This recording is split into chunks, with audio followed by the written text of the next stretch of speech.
Hello, this video is in relation to my recent apostasy from Islam, and as you all may be aware of this particular term, apostasy, it actually means leaving Islam after being a Muslim.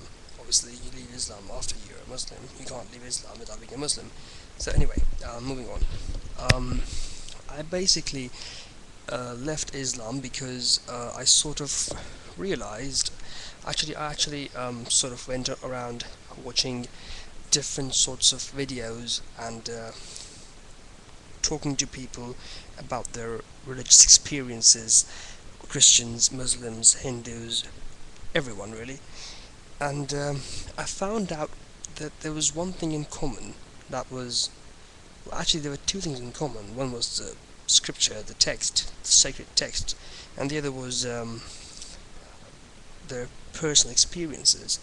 So I actually started wondering why, if obviously the thing is that there can only be one religion. There can't be, all of them can't be right. There has to be one which is right, because everyone says that the disbelievers are going to hell. So yeah. So I sort of wondered, why is it that the personal experiences are in common in all faiths? The Christians have theirs, the Muslims have theirs, the Hindus have theirs, one way or the other. So that actually led me to believe that these experiences are sort of mind games.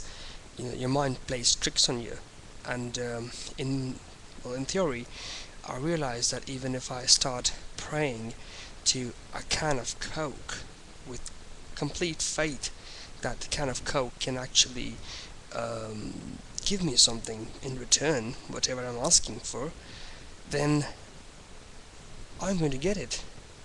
Well, obviously, the results will be the same while praying to God or the can of Coke. So basically, I realized that, and I was right, of course.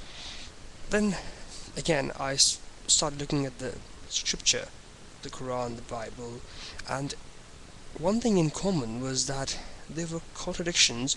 There was something wrong, and I never really viewed it critically because I never really bothered with it, since I did come across some sort of weird verses which would seem rather violent, but I ignored that completely because I thought, what's the point of really, you know, sort of worrying about it, because I was so confident in my faith that I did not really care about it.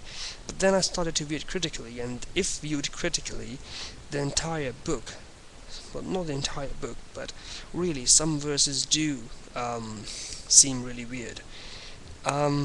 So it took me about well, it didn't take me too long, but it took me about 3 days or something to make up my mind. And one day I woke up and I just thought, there is no God. There can't be any God, and everything has to be, I just thought I just realized that I should be an atheist because there can be no God. And I realized that the religions were actually created by people back in those days to keep man less brutal, because as we can see from the history, that these people, Muhammad, Jesus, and so on, they came in when the society, the people of that particular time were very brutal, ruthless, especially talking about Muhammad, who was the prophet of Islam. The people at that point in time were very aggressive, they were very brutal, they were very cruel, and Islam sort of got them to become more organized, but we can't ignore the fact that they went to war to spread religion. But besides that, it did actually organize the society. Anyway, that's what led me to become an atheist. The idea of sharing this is not to gain any sort of attention. As you can see, I haven't really even shown my face here. The idea is to let the word out, and just to tell the theists and creationists that there is another explanation. I am working on learning stuff about science. I am not really intelligent enough yet, or should I say educated enough yet in the field of science to really debate in relation to it.